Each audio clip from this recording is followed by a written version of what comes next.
on the G20 issue. I'll begin with asking you about the G20 having this 20 largest economies. And so will the New Delhi meeting reposition finance infrastructure frameworks to stimulate global growth, or like in the past, is it going to be for the growth of just a few? Well, first of all, Smita, good to talk to you. And as you can see, this is like the home stretch. Everything is getting ready. The negotiators are negotiating. The people who are trying to get the arrangements done are working at it. So it's really at this moment very, very focused time for us. But still, I think it's important people have a sense of what is going on. My reading right now of the G20 is that there are a whole lot of issues. Some are longer term structural, meaning that they've been discussed before, including at earlier G20s. Some are more emergent. They are issues of the last year, maybe the last 2-3 years, which have again come to head, whose stress impact on countries is very high. So you're going to get really a mix of issues that the world is looking at. And a lot of this, the burden is on the global south, on developing countries. One very important message for us is focus on the global south. But there is a larger context. The context is of a very turbulent global environment. The impact of the COVID, impact of the Ukraine conflict, issues like debt, which have carried on for some time, and by the way, climate disruptions, which are today affecting the economy as well. I'll come to global south because you spoke about that post BRICS also. Sure. I'll come on that, but first I'd like to ask about whether the fact that President Putin and President Xi are not going to be present at the New Delhi meet, has that cast a shadow on the summit? Not really. I mean, look, I think at different points of time in G20, there have been some presidents or prime ministers who, for whatever reason, have chosen not to come themselves. But that country and that country's position is obviously reflected by whoever is the representative on that occasion. So you had some occasions where you had a president or two, sometimes three, who have not themselves come. But I do think my sense from talking to the ministers certainly, and I know the Sherpas are in touch with each other. They are right now trying to hammer out the final document. I think everybody is coming with a great deal of seriousness. I mean, will it have an impact on the outcome of the meet? I would put it this way, that the issues are there. These are not issues that are this morning being taken up. I mean, there's a whole gestation period of 8-9 months where at different levels ministers or officials have tried to progress an issue. So this is like a culmination. These are really about 16-18 processes which are all coming together to be stitched up together to produce a summit. So outcome. Russia and China are not really miffed with India, and is that the reason? No. I don't think it has anything to do with India. I mean, I think whatever decision they make, I mean, they would know best, but I would not at all see it the way you would suggest. And it's not going to have an impact on the declaration itself is a complicated procedure to arrive at a consensus to have a declaration. So are we moving towards it? Are the countries moving towards that? Well, we are negotiating right now. As I said, the negotiation is not the clock did not start ticking yesterday. The clock has been ticking for some time. So typically what happens is there's a ministerial meeting. Then the ministerial meeting produces outcomes. I'll give you an example. Okay. I chaired the development ministers meeting. Okay. So when we did the development ministers meeting, there was and agreed, all 20 countries agreed that there should be an action plan to speed up the Sustainable Development Goals achievement. All 20 countries agreed that we should have high principles for environmentally friendly lifestyle. So now, if these have been already approved, either they get attached or some part of it in some summary form comes into the document. So everyone, the labor, the education, the finance is a very, very important track. Correct. That's a very crucial track, because in a way that's where the whole thing began, the G20 exercise began. So every track feeds in outcomes. These are, some of them have multiple meetings like finance, some of them have a single meeting. So these outcomes are melded together and they produce a composite document. In addition, there are things which may be discussed among the Sherpas, or the leaders may also discuss some things among themselves. These meetings have been going on since the beginning of this year. Right. But is there a consensus building, and what will India see as the host? What will India see as a win-win situation? Well, I don't think it's just a matter of India seeing something. Today, the expectations of the world are very high in terms of what the G20 is able to produce, and produce in terms of meeting the challenges of the world. So, if you were to go to Africa, you go to Latin America, go to parts of Asia, go to the Caribbean, go to the Pacific, everybody is today saying, okay, I have a certain set of issues. I have a debt problem, I have a trade problem, I have a health access problem, I have a green development resourcing problem. So, what will the G20 do for me? So, the world is waiting. So, the world is waiting, or today I see it more for India as a responsibility, that we have the responsibility today in a very difficult world. It is difficult in terms of the COVID impact, difficult in terms of the conflict impact, in terms of the climate impact, in terms of debt. That's one part of it, but it's also difficult politically. There is a very sharp north-south divide. There's an even sharper east-west polarization. So, how do you bring people together? How do you find common ground? How do you make everybody understand that we all have a bigger responsibility? And therefore, please, can we kind of get our act together here and do what is right by the world? As a former diplomat and now as an external affairs minister, I guess that's right up your alley to find common ground. Well, everybody is worked and is working on it. There's a every minister, we have about 15 ministerial tracks. Every minister has put in their best. The Sherpa and his team have worked and are working very hard. So it's a collective effort. Sure. Right. You've just come back from BRICS. Yeah. You're heading for the ASEAN Summit, East Asia Summit. Evening. Yeah. So that's the East Asia Summit, and then is the G20. It's a packed schedule. You spoke about Global South. You spoke about the divide between the East and West, between the North and South, and trying to find common ground. Do these countries see India as a voice? You said represent the Global South. Do these countries who are participating in these fora, do they see India as a credible voice within the fora? The Global South countries?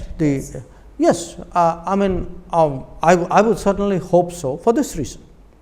There have been G20 summits before. No other G20 presidency made an effort to get together the developing countries who are not on the table and say, please come sit with us, tell us what are your concerns, and we will distill those concerns and place it before the G20. That's a very unique exercise. Nobody has done it before. So, if we have taken the trouble, and we meaning here Prime Minister Modi himself, if 125 countries have been consulted, feel today, yes, what we told India has promised us that they will put that issue on the table. I think they have a lot of expectation of India.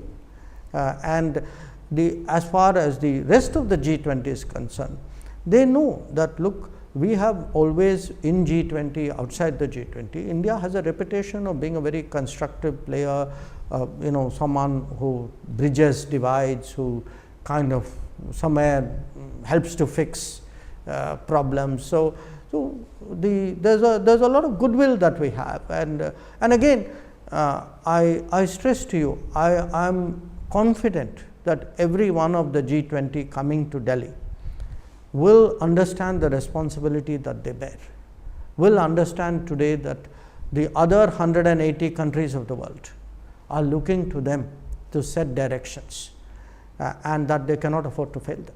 Do these countries at any point of time feel that India has shifted its position, is leaning more towards the US than it used to? I know I sound like a dinosaur, but let me hark back on the non-aligned movement period when we were considered absolutely, not leaning, and if at all leaning, then more towards the Soviet bloc, the former Soviet bloc. Do they see us leaning more towards the US now? No, I hate to confirm to you that you are being old-fashioned here. That it's really, I think, a very anachronistic way of looking at the world today. I think a lot of countries identify with India as a developing country. A lot of countries identify with India as a democracy. Many identify with India saying, okay, it's a pluralistic country, we see many institutional, cultural similarities. So different people in the world identify with us. But do understand this point, G20 is not the arena for power politics. I accept, I am very, very conscious that diplomacy and international relations is a very competitive exercise. But even in diplomacy, there are occasions when you are competitive, there are occasions when you are cooperative. G20 is very much a collaborative forum. It is even countries who differ profoundly on many other issues, but their history, if you look at it in G20, is to find something which brings them together.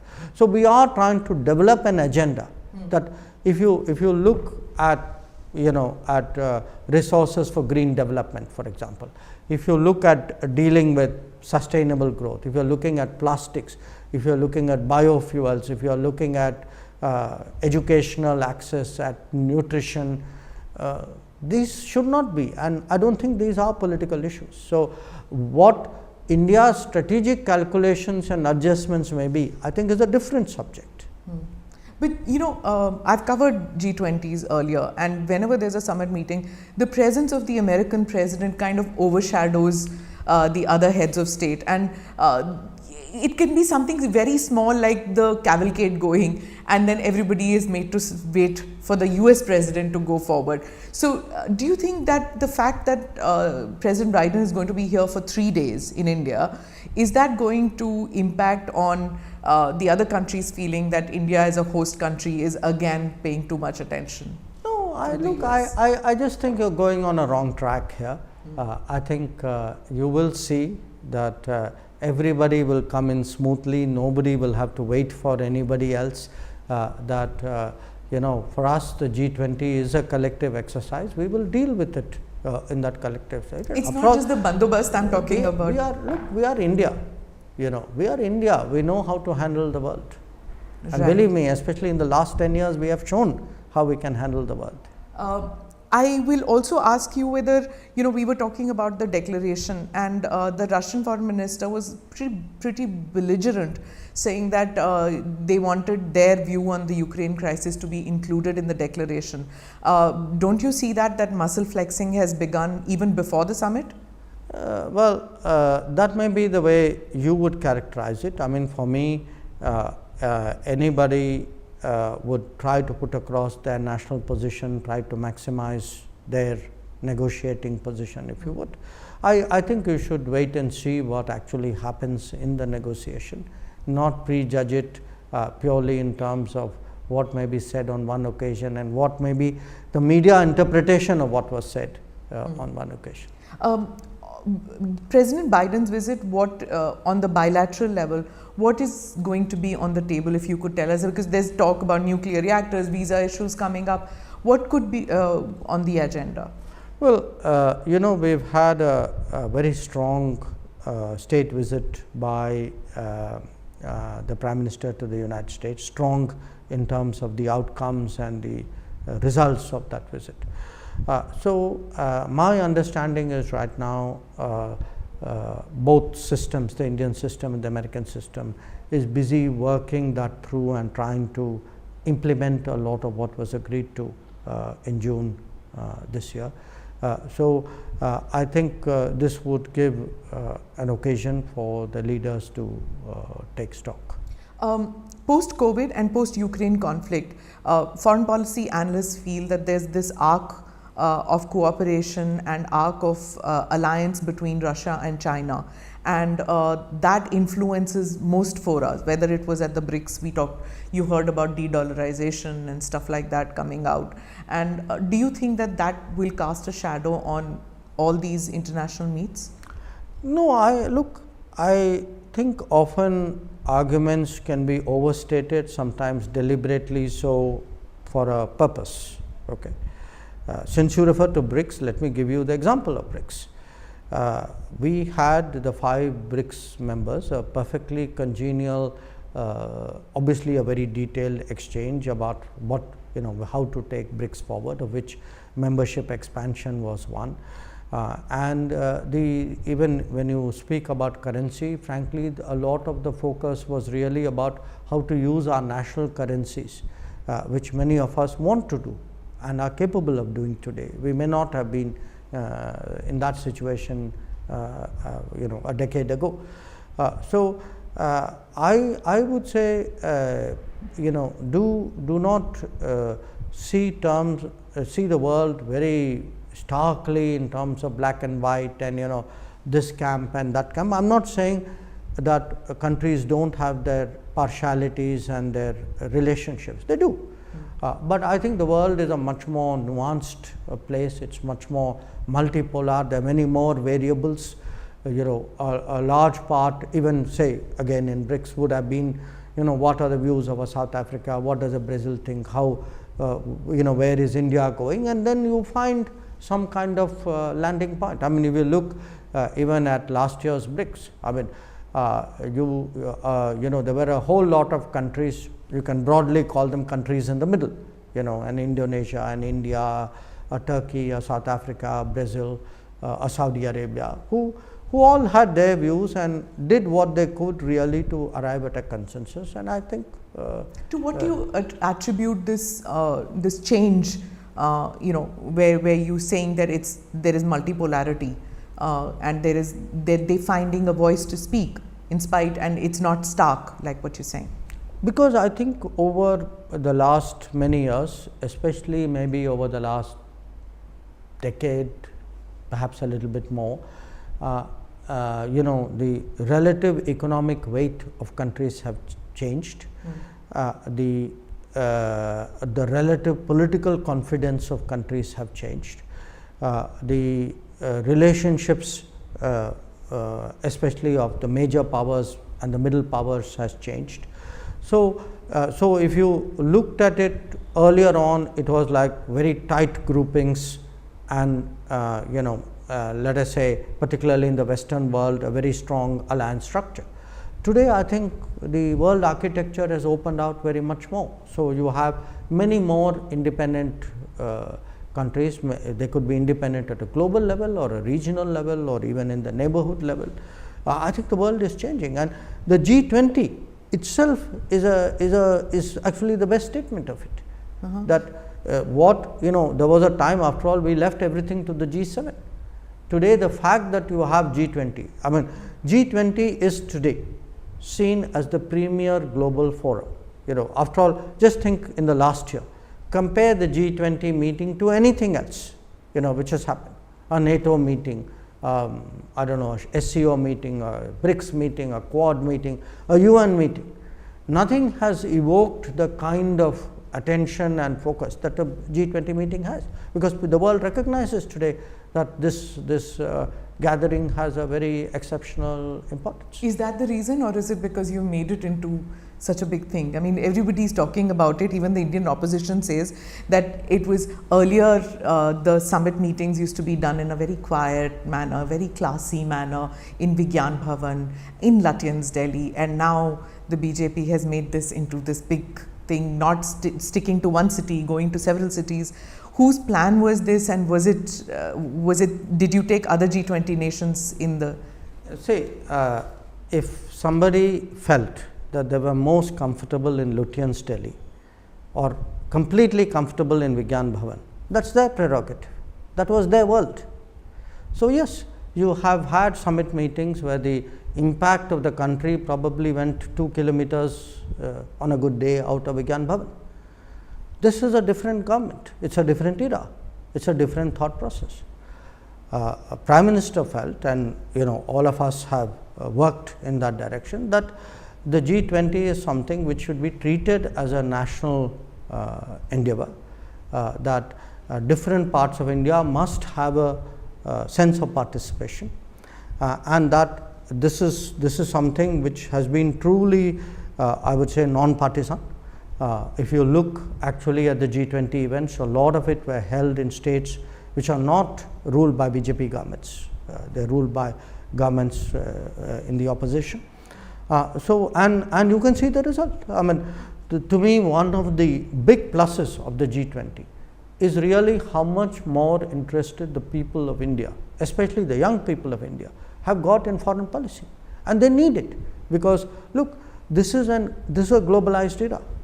This is an era where the opportunities can be very global, where the problems also, as we saw during COVID, can be global. So we need to, as part of the transformation of India, we need to create a global awareness in this country, and I think the G20 has been very, very helpful in it. And for those who feel that we should be stuck in 1983, I mean, please, you are welcome to be stuck in 1983. I'm sorry, the country has moved on. We are in 2023. This people's participation, which has become really the hallmark of this G20, it was very unlike. I've been to the Bali meet, which was restricted in. I've been to the last 10 G20s, and I can vouch for it. Yeah, sure. I've been to the G20 in London too. It was not. It wasn't everywhere. I didn't do that. That was the one President Obama was there. Right. So anyway, to get back to this, it's become a people's movement, and that's also the hallmark of the foreign policy initiatives that your government has taken, is taking it out of the corridors of Ministry of External Affairs to the people, demystifying foreign policy to a large extent. Is that a political need? Is that something that your government decided to do that? Why did you take G20 out? Two reasons. One, I think it's fundamentally a mindset. It's a mindset of the Prime Minister, it's a mindset of the BJP, it's a mindset of the government. And the mindset is a more democratic mindset, a mindset where you feel it should not be a small clique in one city which controls everything, so it is by me, for me, about me, which we felt was the way it has happened in the past. So, and in that sense, the whole idea is to democratize the G20, to make it much more participative, to give different cities, different states, different professions and generations a sense of participation and ownership. So one part of, and this is not restricted to the G20. It is a larger mindset. I mean, it could be in terms of today how you elect or select your political leaders. It could be about how economic benefits and social benefits are given. It could be about educational access, health access. I think the country in the last 10 years has become much more democratized. That it isn't in the capital, it isn't only in the metropolitan cities, it isn't only even in the big cities. You've taken it out. You've taken out anything good which has happened in this country has been taken out to the entirety of this country. So that is one reason. The other reason is what I told you, which is it's absolutely essential that today's India must develop sharper global awareness. Global awareness, because we do see, when Prime Minister speaks about Amrit Kal, that we have this 25 years where enormous possibilities are there before us, but those possibilities are realizable only when you understand the world. Right. So, India is occupying a prominent place at high tables, whether it was at BRICS, you're going to Jakarta there at the Asia Summit, and then at G20. By doing this, we are discussing issues for global issues, what matters to countries of the South and everywhere. But the opposition says that you have lost focus on our neighborhood. Even though you have a neighborhood first policy, relations with Pakistan has taken a downturn. China, you yourself said we have abnormal relations. Has focus shifted by us looking at the big picture? So why don't you ask people in Sri Lanka? What do they think about the neighborhood? Why don't you ask people in Bangladesh? Why don't you ask people in Bhutan and Nepal? Do they feel that today India is doing more? Is India more reliable? Is India more relevant? You will get a very different answer. Now, if somebody says that the proof of a good foreign policy is to carry on with Pakistan as though a big terrorist strike hasn't happened and that's par for the course, then I am sorry, they have a different worldview. That's not the kind of neighborhood first policy that we are running. And at the G20, you will be speaking about the neighborhood too?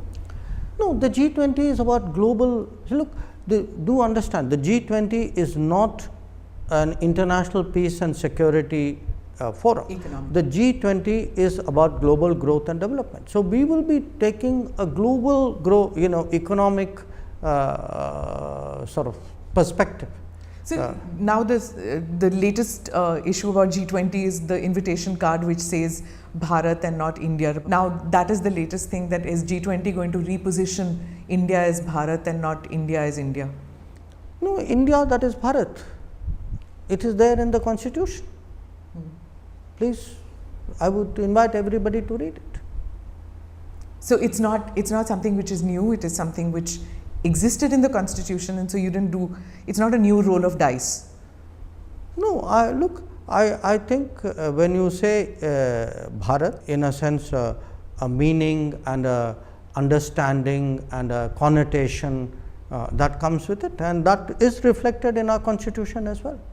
Right. So in conclusion, I just want to ask you in one of the interviews recently you said that when the Chandrayaan happened and you were in Johannesburg, there are people who came to the Prime Minister and said that what India has achieved is like our achievement too. So why do you think that happened? I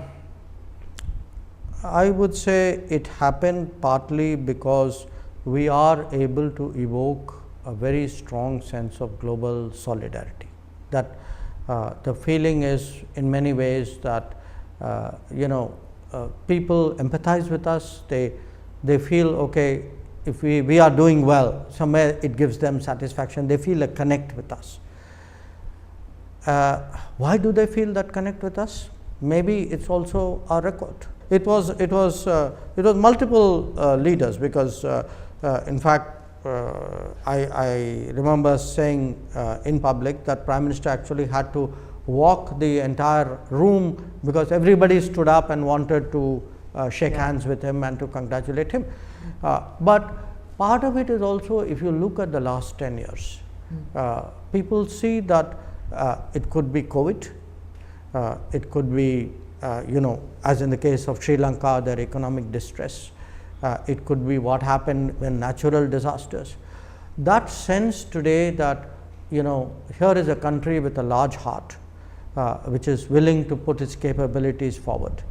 And I would say today, the fact that we have got the right balance between national interest and international responsibilities, that is one of the successes, I would say, of our foreign policy. That how do you actually get both, and the neighborhood is a very good example. That it's a good example of our national interest, but it is also a very good example of how our neighbors have benefited from the prosperity and the capability of. I hope I can interview you before the general elections, but just in conclusion, tell me, usually just before general election, the year before general elections, foreign policy goes to the back burner. and everybody just kind of relaxes in the Ministry of External Affairs. But you are hosting the G20, you're going for the East Asia Summit, you've just done BRICS. The Prime Minister doesn't seem to be putting foreign policy on the back burner. And even a US presidential visit before their election, that itself is something which is not, we've not seen that before. Usually they just, like, it becomes domestic issues always, isn't it? So that's the point I've been trying to get across to you. It's a different world, it's a different India, it's a different Prime Minister, it's a different government. And that's why you have all that you say you haven't seen in the past. Right. Thank you so much, sir, for your time, and wishing you all the best for the G20. Thank you. Pleasure as always.